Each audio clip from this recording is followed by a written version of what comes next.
Hey, Jeff Howard here at Kiteboarding.com.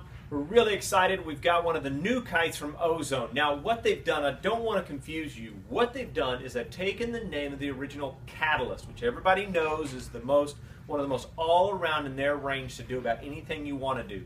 What they've done now is they've taken the name, the Catalyst, and they've moved it down to the beginner, intermediate, an easier type flying kite. This thing is fantastic. It's going to give you all the stability, easy to learn if you're riding in the surf and all that type of stuff. So what they've done is they've taken that name only. This kite is completely new. It has nothing to do with the past Catalyst, and they've moved that name down, and the new one will be called the Enduro, which is what we know in all the prior years as a Catalyst. So this is V1 of the Catalyst in the beginner, intermediate, all-around type ride type kite. Now, as I say all-around ride, you can get the original Catalyst, which is now the Enduro, is going to have more performance. It's faster, the way that the older Catalysts were.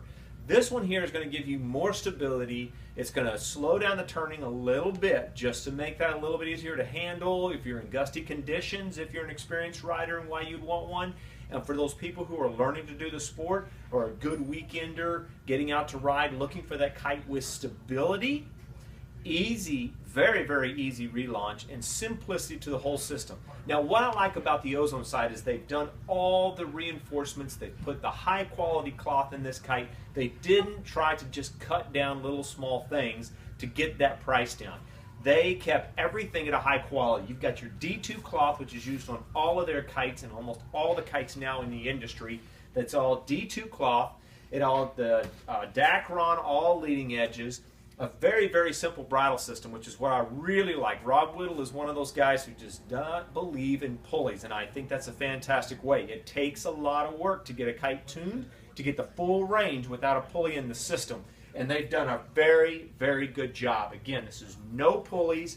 Everything is simple. It's got a short bridle to keep things from wrapping on the wingtips, which is fantastic. It takes a lot of work to get to that point, to make that kite stable and give you full depower range. So they've done all the reinforcements as well. I want to let you know they've run the nylon webbing all the way down, halfway down, I say all the way down to the center of the strut on all of them.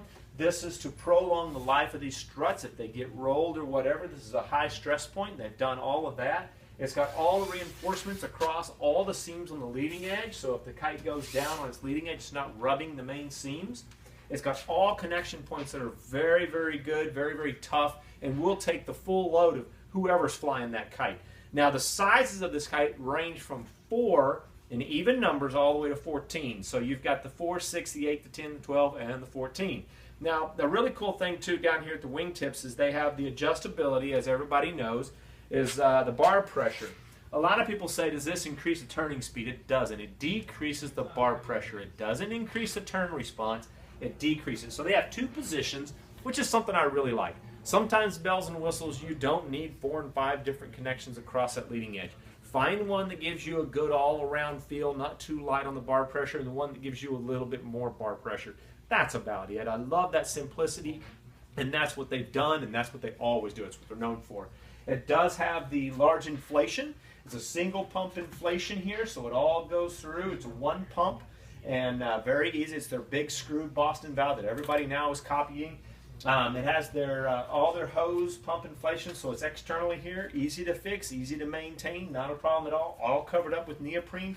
They did not skimp across this kite. That is one of the big things that I do want to talk about. Now, the other thing that they did that a lot of other manufacturers try to do is cut the cost in 2 other things. One is the bar and one is the bag.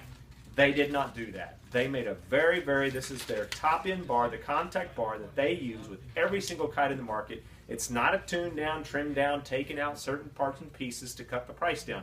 It is their top-notch bar. So you can take this bar and continue in the range and hook this to any kite in their series of all of their kites. It's not just a low-cost deal. So I just like that. I'm sorry I emphasize on that, but it's just one of the things that I really like. When you get a bar, you can keep this thing for many, many years. It's a really good system. Now, the other thing is a bag. This is all their standard bag. This is a heavy-duty, really nice backpack-type bag. I really like them. They didn't skimp on it. It's got a board holder straps on the outside here. It's got nice pockets to put your extras. and just a great all-around type package. I see this kite working really well for all those people who are your weekender riders, maybe those surf guys, something. You just want the all-around easy riding kite you don't have to think about. Stick this thing above your head, easy relaunch, put it over on the side, and almost forget about it. Anyway, we're going to get a really good report on this and talk about a little bit more of its flying characteristics and everything else, but let me tell you, hands down, I think they did a fantastic job. It's my opinion. When I get into these kites and I dig into them and I inspect them out before I do these videos, it's real important to me to make sure when I'm selling a kite to a customer, I'm going to stand behind it, and they did a great job. Anyway, that's Jeff Howard here with the new V1 Catalyst for the 2016 series. Don't do the numbers, just do the V1. They're going to start doing by versions, not by years. But anyway, just want to give you the heads up on that. If you have absolutely any questions about getting into the sport or getting the right kite, don't hesitate to give us a call. That's Jeff Howard here at Kiteboarding.com.